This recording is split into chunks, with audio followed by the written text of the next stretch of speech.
Right. Well, I guess it's time to get started.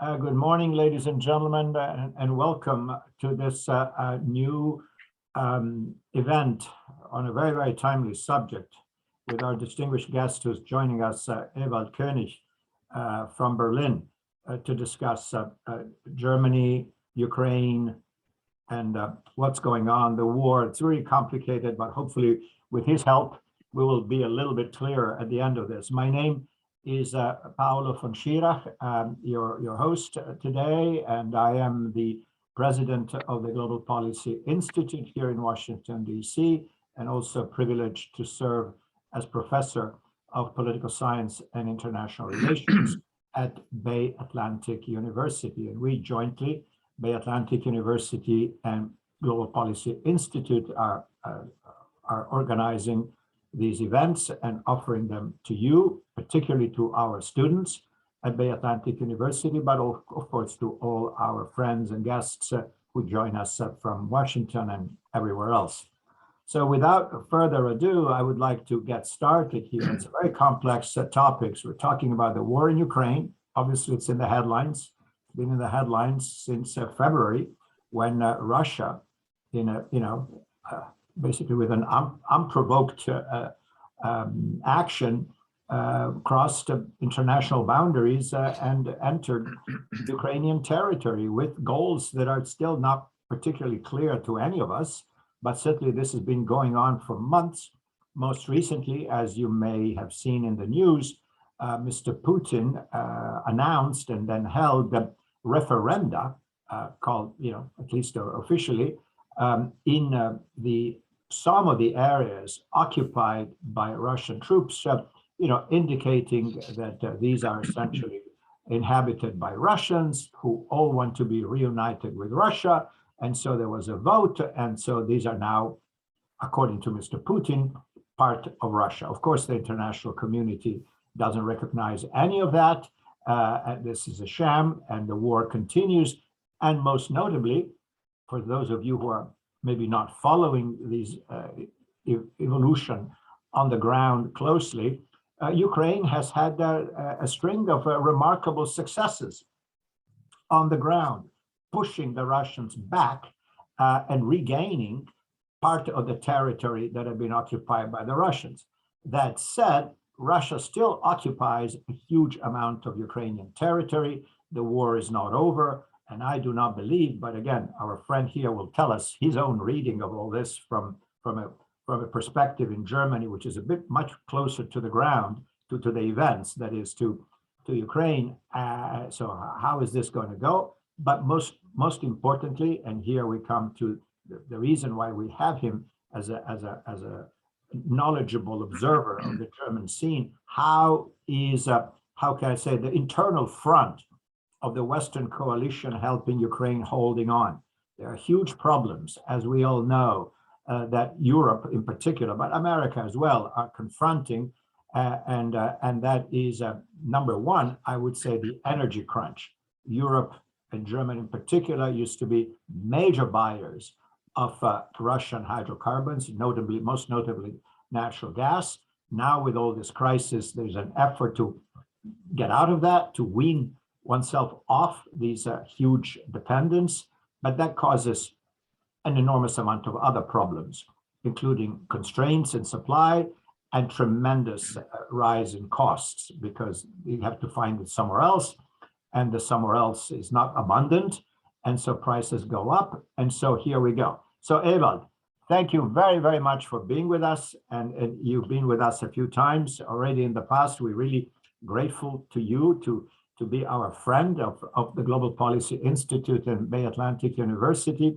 And so for starters, give us a sense from where you are in Berlin of how are things going. You are in Germany. There is a relatively new government, not so brand new now, but still green in many ways, including one of the members of the coalition. So where are things in particular? Let's start with energy. How do you view the situation? So thank you very much. It's an honor for me to contribute my ideas, but your summary was so perfect, I have nothing to add. Okay. Yes, the most important topic, of course, is energy, shortage of energy, the energy crisis, and the prices of energy, not only the prices that the private households and the companies have to pay, but also the prices that the USA sells energy to Europe. Recently, the German Minister of Economic Affairs complained. He said, these are moon prices. And then he was supported by France with this position. And of course, the USA reject this moon prices argument. But this energy case is in different ways harming the European Union members, because not all of them are as depending on Russian energy as Germany is, or especially Austria and other countries, Bulgaria and so on. But some of these countries have found some sources in other places. So for diversification, recently there was the pipeline, so-called interconnector Bulgaria and Greece was opened, and Bulgaria, which the country was depending on Russian energy nearly 100%, I think more than 90%. And now they are completely independent because of this pipeline coming from Shah Deniz, from Azerbaijan and other places. So other countries are not so much affected. For instance, Spain is very rich with liquefied natural gas, and it could deliver to 1/3 of the European Union. But there is a problem coming.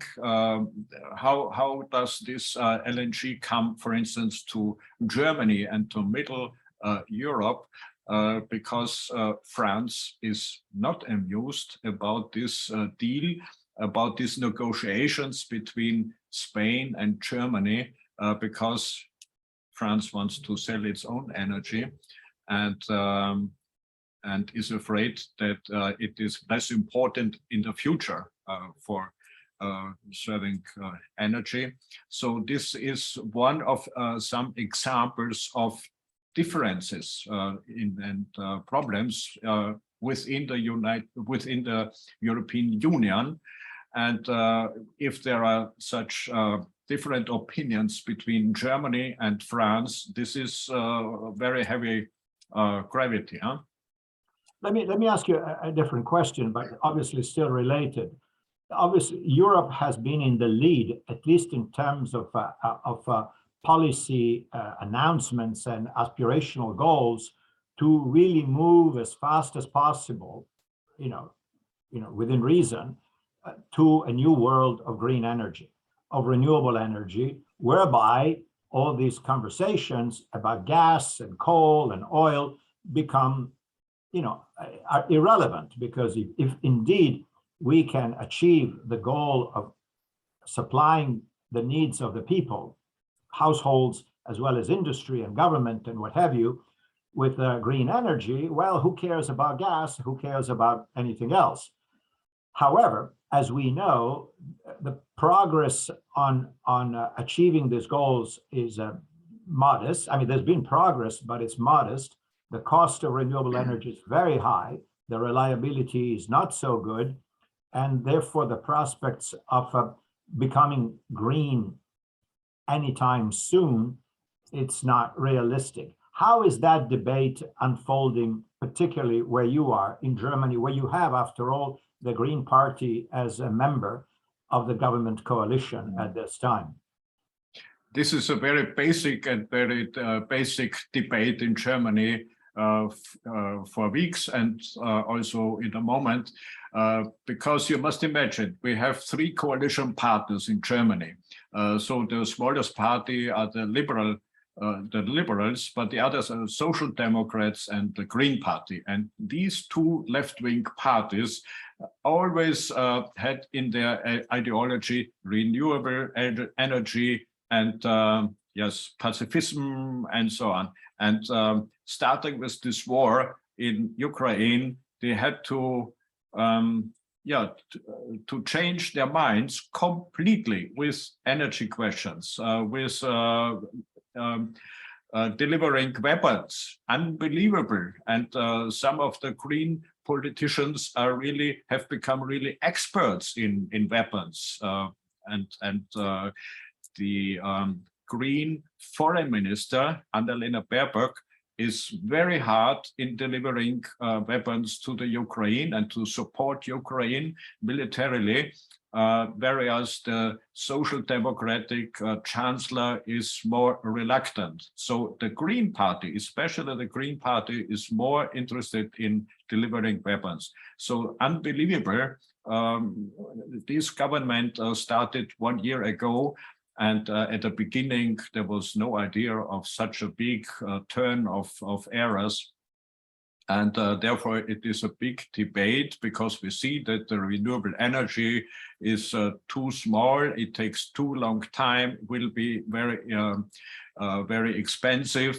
And to have a transition phase with the coal power plants and the nuclear plants, it is even not easy to prolong the 3 left nuclear power plants. 2 of them, no, all the 3 should end this year. And so the Minister of Economic Affairs and Energy, also a Green politician, now made a compromise that 2 of them should be in reserve for emergency cases, so not working, but to stay for emergency. And the other one should be closed. It's in the German state of Lower Saxonia, Niedersachsen.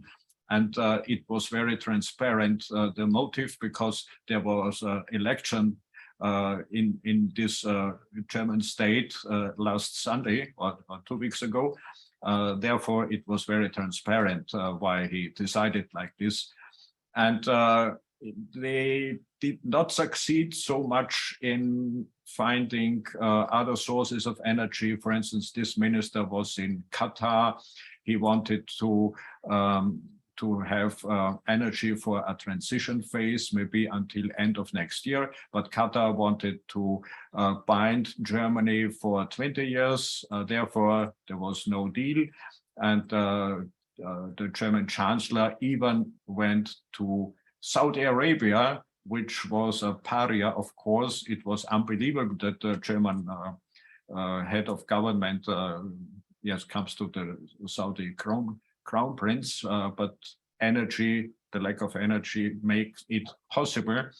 And also they are expecting more supply from the USA and also more supply from Norway, and even to double the supply, the purchases of Azerbaijan and so on. So they diversify, and of course they try not to be dependent again from another, maybe autocracy.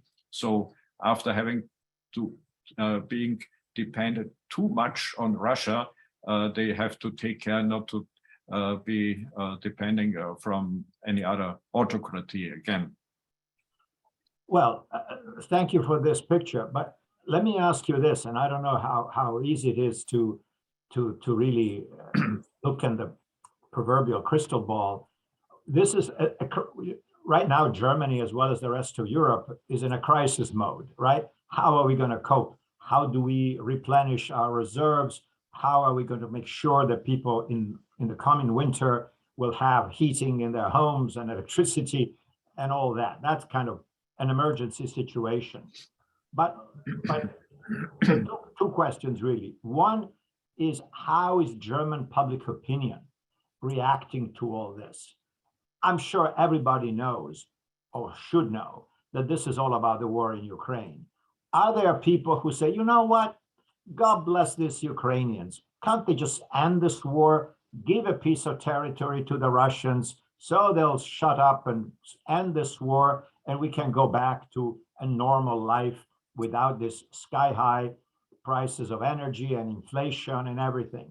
Is there such a mood, kind of brewing within the German society? I don't know how easy it is to answer this question, because moods also change, with the weather. And also, but going forward, as you said, Germany doesn't want to become dependent on anybody else. There was a huge dependence on Russia. That's a bad idea. But going forward, how will Germany, which is after all one of the largest economies in the world, where is going to be its energy? In other words, if we agree that green is a nice idea but not feasible at this time, then what? What going forward? Right now, this winter, you do whatever you can do. So there's two questions. One, how do people feel about all this constraints, which obviously eat into people's wallets and standard of living and what have you? And also, from the standpoint of strategy and energy strategy, what's going to be the future of German energy? So first question with the mood. Of course, sometimes you can hear the argument, leave some territories to the Russians and then ceasefire and finish the war. But people, the bigger majority knows it is not possible to act like this, to make a compromise, because if President Putin wins these territories, he will not be satisfied. He will continue. It makes appetite. Maybe Belarus, maybe Moldavia, and maybe even the Red Line and Eastern Europe countries which are members of NATO and European Union. So the Baltics and Poland, they are extremely nervous. They always had warned the rest of EU, but the rest of EU did not take it serious enough. Now we see that they have been right. So it is in the eyes of the bigger majority not possible, and also of the experts and of the government, to make a compromise like that. That it would be necessary to negotiate about these things, but the status is not major for negotiations. And secondly, we see that you never can rely on negotiations with Russia in the last time, because mostly they lie or they have tricks and they don't care. Yes, so people are harmed, of course. The prices are painful, especially the prices for gas consumption. They are multiplied, and people really have to pay a lot of money. Therefore, the last note from an agency was that people have reduced their consumption by 29% already. That's a lot. That's a lot. So that's huge. Yes, that's in huge. The last month. So people are afraid of having no energy in the future, and afraid of paying too much money. Of course, the government prepares to pay the households some replacement, some aid, but of course it's not a real compensation. And yes, people also feel it, because the inflation in the moment is around about 10%, so 2 digits, 10%.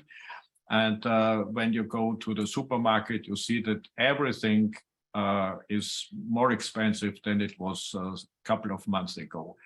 All the things, not only because of the war, but most of them. And also the problems with the lacks in the supply chain. And so there are really problems that the people are not used to. And the question is, who should be privileged in consuming energy, the private households or the economic sector, the industry. Of course, government says nobody should freeze and should live in a cold apartment. You know, Germany is very social oriented, but of course the representatives of the economic sector say, what's the sense if you are in a warm apartment, but you have lost your job, you are unemployed because the industry has no energy or cannot afford the energy and had to stop production. So there are some protests, but it's not a huge move, not a huge wave of protests and demonstrations. Until now, it's more in the usual frame. Yeah, there are always people against everything, and so it depends on the decision made by the government. If people agree and they understand, and they also understand that weapons have to be sent to Ukraine to support, but not directly interfering in the war. So, and the other side of the question, which was, is there the time now, the how can I say, the bandwidth to think, to rethink seriously future German energy policies in a world in which reliance on Russian hydrocarbons will no longer be an issue, will be out of the picture? I mean, how does Germany think about its own energy future, and more broadly, the rest of Europe? Yeah, they try to purchase energy from other countries in a transition phase, and right. The goal is to have renewable energy.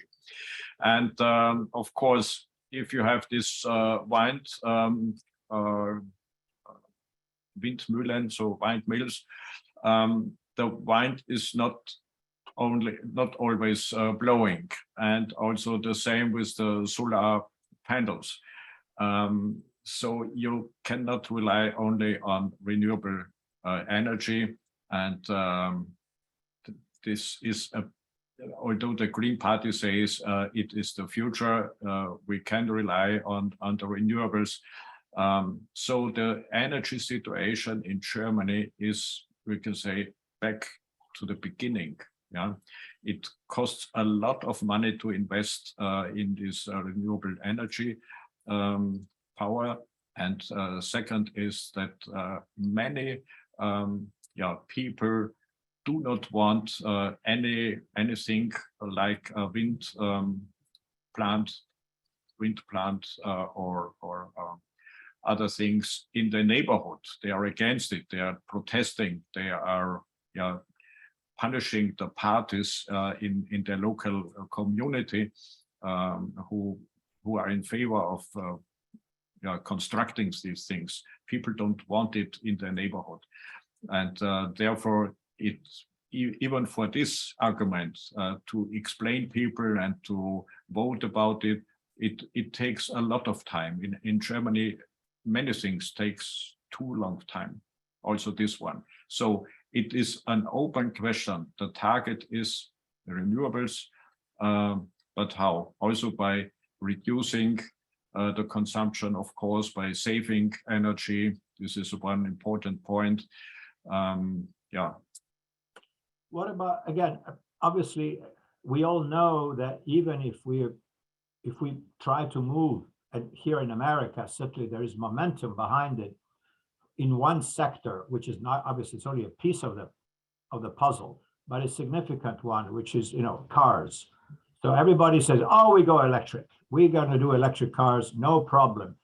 Tesla, like it or not, is the most valuable company in the world now, which is ridiculous if you consider how many cars they produce. But this seems to be the future. And of course, the big automobile manufacturers here say, okay, we're going to do this. Certainly, there are huge mandates and incentives by the government that says by a certain date, all cars have to be electric and what have you. However, and I'm sure the same debates are going on in Europe and in Germany, which is a major auto manufacturer, with Volkswagen being one of the leaders in the world. But the problem that we all know is, again, a supply issue, right? To make electric cars, you need batteries. To make batteries, you need to have access to all these complicated, components that ultimately rely on rare earth minerals, which, guess what? Most of them are in China. There we go again. So we're going to go wean ourselves off dependence on oil and gas from Russia, only to become dependent on China, which we may come to later, maybe, if we have time, which is hardly a friend of the West, as we can see right now, and who may at some point dictate supply quantities and prices of items that become absolutely essential for this successful transition to electric vehicles. So how do you view, and how do the experts that you consult with, that you listen to in Germany, look at the future of electrification of automobiles, private automobiles? Yes, it seems to be the future. Therefore, it is funded by the government. If you buy an electric car, then you have some support from the government. So far, it will be finished in the future, but in a moment, you benefit from this funding. And of course, people know that to produce the battery, it's not so green as it seems. And then if the battery is finished and is garbage, also this is not very green. And as you mentioned, you are depending on another country as well. So there are also ideas with hydrogen. So we will see. I don't know. It's very difficult. But in the moment, so Germany was relatively late in this energy shift, but now it's going on very strong, very strong. All right. So we get essentially, we go from a difficult situation to a new situation with a lot of hope, but a great deal of uncertainty in terms of supplies. Yeah. And as you say, honestly, and even people have made these calculations here, even here in the US, if you look at the entire product cycle, from the mining of the minerals that ultimately need to be refined into the components that go into the batteries, and you look at everything, the whole green automobile is not so green, as you just said. So the real advantages in terms of emissions and ultimately stopping climate change are modest at the current state of development of technologies. As you say, there may be other options, hydrogen, who knows, maybe something entirely different, maybe an entirely new generation of batteries, which will be based on different principles that will require different type of components. Who knows? But it's not a given that this is a great success. So let's try to shift now to the actual situation in Ukraine and how Germany can, along with the rest of Europe and the United States, affect the developments on the ground in Ukraine. We all know here in the US that the Biden administration, with all its faults and kind of false starts at the very beginning, is now fully behind Ukraine in terms of supplying state-of-the-art modern weapons, and also over time, not to be discounted, training that was given to Ukrainian armed forces over a long period of time, and this is continuing with British and Danish. I forgot who else is involved in training the Ukrainians. But all this is very important.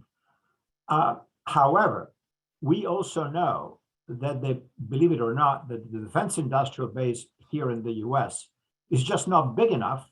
This may sound as a surprise, to support a significant expansion of production and supplies to Ukraine. we are down to depleting the stocks of the US armed forces in order to supply Ukraine. And this can create a real dangerous situation in the US.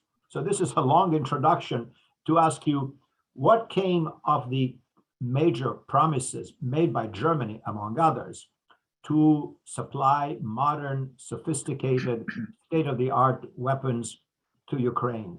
There was an immediate reaction saying, oh, we're going to do this and we're going to do that. And then what? Give us a sense of how that is evolving, and why do you think there have been all these delays, which seem to be somewhat disappointing in terms of Germany delivering on its promises to the Ukrainians? Many announcements and promises that were made were just verbal and were not fulfilled in reality, or very late. Why? Because it's a left-wing government with the Social Democrats and the Greens. As I mentioned before, the Social Democrats are the ones who are more reluctant, and due to the tradition of this party, because it was always against war. And yeah, the other thing is that Germany just decided to deliver weapons, also heavy weapons and lethal weapons, very late. And the French government was more proactive, and also the UK, which is not part of EU anymore, but they are helping Ukraine very much. And also Poland and these Eastern Europe countries. But you can say the lead is in the USA. Yeah, the lead is in the USA. Europe is not in the lead to defend Ukraine, always in cooperation with USA, of course. But the lead is, I think, the USA. And if President Putin would be ready and prepared to negotiate with somebody, I think, well, I'm sure that it is not with a European one, it would be the level of USA. That's the thing. So the Europeans try to help Ukraine very much, and many politicians go to Ukraine and promise everything, not only to help the Ukraine, but also to defend their own values and to make their own security, because if this is in the neighborhood of EU, yes, the liberty, the freedom, and welfare of EU is in danger as well. Huh? Just to talk about more recent events, we know that there was this, kind of eye-catching sabotage, if you wish, explosion of the bridge, right, linking Crimea to Russia, and which was successfully damaged, probably will be repaired. But as a kind of an angry reaction to this blow, Putin ordered this sort of indiscriminate bombings and firing missiles everywhere into Ukraine. We know that it's just happened, and it's still probably ongoing as we speak, which revealed something that I suppose all the experts know, that Ukrainian air defenses are poor. There's very little. I mean, there's some, but very little. Is this an area, again, where Germany might be able to contribute anything? Can Germany give to Ukraine meaningful quantities of air defense systems? Does Germany have them? Or is this something that is even in the discussion, or not at all? Or is this has to come from America, because traditionally that's where America has its strength in air defenses? Germany does not have very much reserve with this, and so will also continue to be reluctant with this. And also another topic has to be concentrated on the vulnerability of the critical infrastructure. We have seen some things like the leaks in the pipelines, or there was an attack on two decisive places against the German train system, and it is I mean like cyber attacks, right? yeah. Pardon me. Cyber attacks. Yes. No. It was cyber attack, but practically the trains could not go, and there were millions of people not traveling and waiting on the train station. So this was like a test that the infrastructure in Germany is Vulnerable. it could be a target, and they have to concentrate on this, and they will work on this very much. So this makes them nervous, because sometimes it's enough to press one button and to disturb the energy system or the system with water supply, drinking water, and so it could be too easy. And yes, that's what I wanted to say. Interesting. But now, on a broader scale, obviously you are there in Berlin and you're looking at Germany, which is a critical component of the Western Front, so to speak. From where you sit there and you look at the rest of Europe, do you see enough, how can I say, coherence and steadfastness whereby Europe as a whole, either Europe as EU or Europe as NATO, which is, it's not the same, but almost, that they say, okay, as I think wasn't it Mrs. von der Leyen who said, we'll do whatever it takes for as long as it takes. We're behind Ukraine, no matter what. Is that a credible demonstration of courage and strength, and we stand behind the Ukrainians? If this goes for another 6 months, it's okay. If it goes for another 2 years, it's also okay. Is that credible based on what you observe from where you are? So when you see the entire picture, then you can say on the whole, the European Union still makes solidarity and is one opinion. But so it was until now. But now it's beginning that we see some mental gaps, some mental differences, especially the Baltics and Poland. So they are in the mood or in the mode of war. They are afraid and they are ready to defend. Most of the other EU countries are the opposite opinion. They would prefer to stop the war, I had that conversation yesterday with one foreign minister of a smaller EU country, and he said, we know that there are differences, and that is the reason why we do not talk about it, because we do not want to present our problem to Putin, and then he knows that he has to go ahead, and his target is, among other targets, to split the EU, and so I think the EU will stay coherent if you see the entire picture, and it will not fall apart or be finished. I cannot imagine this, but of course there are some problems politically, and but all together, all the EU countries still are prepared to support humanitarily and financially and politically and militarily by delivering weapons to the Ukraine, because also in their own interest. Let me. We have here a question from our audience. The questioner asks, "Do you think there will be further sanctions on countries that are still buying Russian gas?" I know this is, what's your guess here? How do you see that? Yeah, very good. Effort to pursue. Yeah, a very good question. You know that one step of the sanctions was concerning the energy consumption, and to have one voice, so the unanimous decision. They accepted exceptions. For instance, Hungary. I think they will continue like this, even if Hungary or other country is consuming Russian gas on the long term.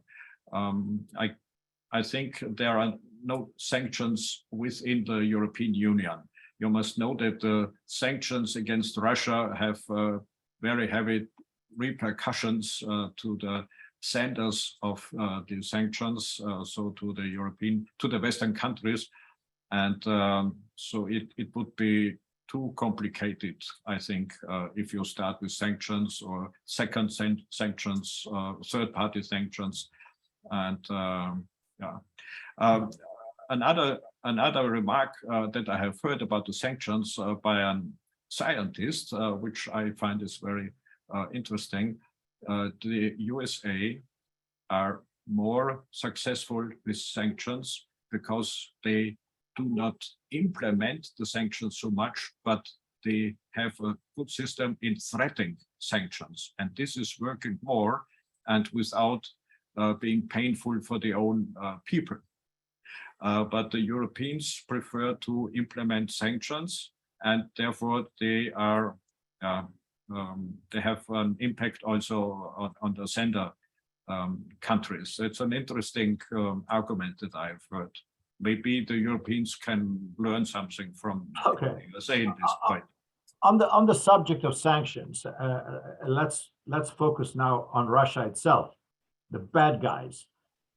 Of course, much was said here in Washington as you may recall, before the Russian invasion.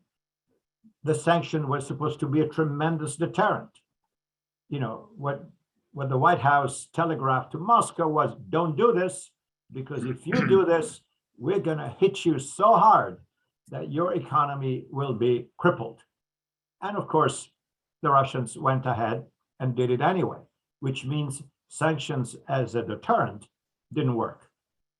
Then we went to implementation. Let's do the sanction. Now you'll see how much it hurts. And right now, many months later, well, yes, we can argue, and some people are trying to measure all this. There's some damage to the Russian economy, but it's not a crippling damage. Russia, like it or not, continues the war. They continue to make money, with oil and gas. They don't sell it to Germany, but they sell it to India. They sell it to other, we know all that. So they still manage to fund their war, even though long-term there may be consequences. Now, some people say Putin is destroying the Russian economy, and that ultimately may undermine his own political base, coupled with the other developments that I'm sure you know extremely well about calling reservists and people running away from Russia, running to Georgia, running here, anywhere from Kazakhstan to wherever, just to escape the draft. Do you, from where you are, and I know we can speculate, for days here and not come to an answer, but from where you are, do you think that Putin is putting too much at risk in terms of his own hold on power with all these things, the long-term effects of sanctions, plus the unpopularity of the war, and people literally running away in order to not to be drafted? How do you see that? Or he can simply say, who cares? I'm strong. I've got the secret police. I arrest anybody who is against me, or they fall from windows, or who knows, so strange accidents that happen to people in Russia, and I don't care. And I keep going just as I did. I'm sure that all the sanctions will have an effect mid or long term in Russia. And the second point is that President Putin made, up to my opinion, a big mistake with this, what did you say, drafting? I don't know the word for this military. Yes. Recruitment. And so until this moment, before he started this, for the Russians, it was far away and no problem for themselves. And now with this recruitment of young men and also older men, they are scared. In each family, young people are hiding in the house, or as you mentioned, they try to leave the country. And all these people are missing in their job. And even for this reason, it makes the economy very weak. And usually the people who leave the country are educated ones. So they really, yes, they leave a lack. And but of course, Putin does not care. And he knows that if it does not work, then it's his own fate. And we register that there are more and more critical voices to be heard, also in his nearings. But he's still the boss. He's still the decision maker. And but on the long term, he's weakening and destroying Russia, definitely. We also have, if I may add this, the discussion with the question, will he start with a nuclear bomb? Yes, and there are also different arguments. A very important argument is he is threatening with this because he likes to play with the fear in the West, but that he knows that starting with a nuclear action, he is also destroying parts of his own country. And when he now sees Ukraine as Russian territory, doesn't make much sense to destroy it with a nuclear bomb. But on the other way, you can say it also does not make sense to devastate it with the explosions and to destroy the cities. And if he wants to have this as Russia territory. So, and we know that he is very intelligent on the one hand, but that he is resistant against any other arguments, and that he is insane. We have another question here from one of our BAU students who's asking a broad question about international law. In other words, there seems to be obviously an effort on the part of Europe and the United States together to fight for principle, meaning we cannot let go and accept changes of borders via use of force, and that is against international law. It's against the Charter of the United Nations. We all know that.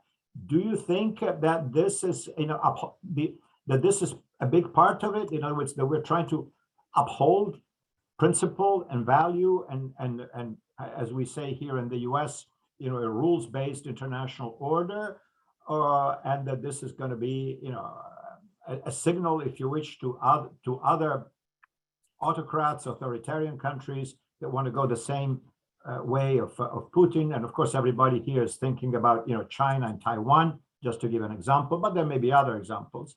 How do you view that? Do you think this is a big part of it, or just not so much?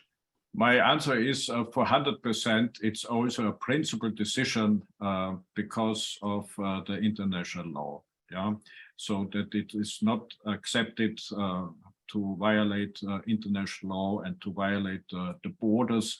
And so this is also a very important reason. So it's not a pragmatic, but it's a principal reason. And I think with China and Taiwan is also very interesting. China is not very happy with that was President Putin is doing. We have seen this in Samarkand when they had this meeting, Shanghai Organization of Cooperation. So it was very clear that Putin was very small, and Chinese leader is the bigger one. And we also see that China does not need Russia, but Russia needs China. And so China is not very happy with this violation of international law because it is also against the principle of non-interference in other countries done by China. Taiwan is the exception because Taiwan, in the perspective of Beijing, is Chinese territory and not another country. So there's a big difference. And we will monitor the party congress in China, which starts in very short time. And maybe this is also a turning point in the foreign policy. Maybe we will monitor it, and this will not be in favor of Putin. More broadly, I can't resist asking this question. Of course, the underlying philosophy, if you wish, as you know very well in Germany, of engagement, right, with the former autocrats or other, Russia, formerly the Soviet Union, and also China, a great deal. I guess in German you say, what is it, Wandel durch Handel, change through commerce. And there was this, and again, although we didn't have such a nice expression in English, but certainly the notion that engagement, investments, more interaction, more business softens the bad guys or makes them see the advantages of joining the international community, that there's more to be gained by coming to us and in a rules-based system and market forces. And certainly we had the same feelings when China was admitted back in 2000 to the WTO, etc. But in Germany, there was this great idea, right? We engage, and through engagement, we cause positive change. Of course, that didn't happen. Is this now, everybody says, you know what, it was a nice idea, but it didn't really work? Or people say, well, maybe later, maybe you can retry this another time, and maybe it didn't work now, but later under different auspices, we can do this again, particularly regarding China. I mean, I'm aware, please correct me if I'm wrong, but German interests in China are quite significant. I know we're moving away from Ukraine for a moment, but that's on the same subject of dealing with autocrats. Are there people in Germany who say, well, this is Russia, which did this and that, China is different, we can still work with China? Or, you know what, our efforts to blandishments with autocrats are destined to fail, and so even China is not going to be a good bet for our future. How is that debate unfolding in Germany? You are not moving away from the topic of Ukraine because everything depends from everything. Yeah, this is the moment in the geopolitical perspective, and yes, this motto "Wandel durch Handel" that you quoted was more or less successful for a very long time. Now we see that it is not a guarantee, but I'm sure that it will continuously be practiced, because otherwise all the advantages of the global economy, of globalization, will be stopped. And the one example is the German chancellor going to Saudi Arabia. So an autocracy, but economic reasons are more important. So there are tendencies in German companies to decouple from China, but it will be partly successful because Germany is very much depending on productions in China, and they never can really withdraw from China. They just can stop investing more production in China, and they will keep the present production in China. And for new investments, they are looking to Southeast Asia or maybe Central Asia. Even the Arabic countries could be good places, but the political instabilities, they are too problematic. And they even see to come back to Europe, where the production is more expensive, but you have short deliveries and much security and stability. And so there are, as I said, tendencies to decouple, but not completely. But altogether, you see, Europe was depending from Russia in energy, depending on military and security from America, and economically from China. And now they try to diversify many things of this. Well, we're getting, unfortunately, to the end of our time, but we got a couple of other questions which I think are quite interesting. One is about this kind of a overture by Mr. Putin with President Erdogan of Turkey, apparently offering Turkey a special position as an energy hub. We know Turkey has played a significant role as a transit country, right? Pipelines and what have you, we know that. This is not news, which are critically important to deliver energy from Russia or Azerbaijan or other places to Europe and other markets. So now Putin says, Russia, we can make Turkey the hub. And so everybody, so instead of buying energy from Russia, they'll buy from Turkey or something like that. Obviously, this is a gimmick. Do you think this is going to go anywhere? And then let me add the second question, because we're really pressed for time, which is also a pertinent question of a different nature, saying, okay, we have also exercised now about Putin's invasion of Ukraine. But didn't the same thing happen in Crimea in 2014? And nobody hardly said anything. I mean, yes, there were protests. There were, saying, oh, you shouldn't do this. But basically, he went in, didn't fire a shot because it took the Ukrainians completely by surprise, took over and annexed Crimea, and that was done. And and the international community didn't really do very much. So these two questions about Turkey's potential role as an energy hub, and what's the difference between Crimea and Donbass? Yeah, to the Turkey question, the relation between Erdogan and Putin is also comme ci, comme ça. They are not really friends. Sometimes they use each other. And you know that Turkey is a NATO country, a very, very important NATO country, and also with a very big army and huge weapons, and very dislocated. Yeah, you must see the borders of Turkey. So it's a very influential and very important NATO member. And President Erdogan knows how to play with this position, and sometimes he wants to play it, for instance, against Finland and Sweden joining NATO, and to request some conditions for his country concerning so-called terrorists, and also he has many domestic economic problems in the moment. Therefore, it is good to have a new relation with Russia, with an energy hub. But I cannot imagine that this will happen. The solution for the future. So they do something now, but in the next moment they can have problems again.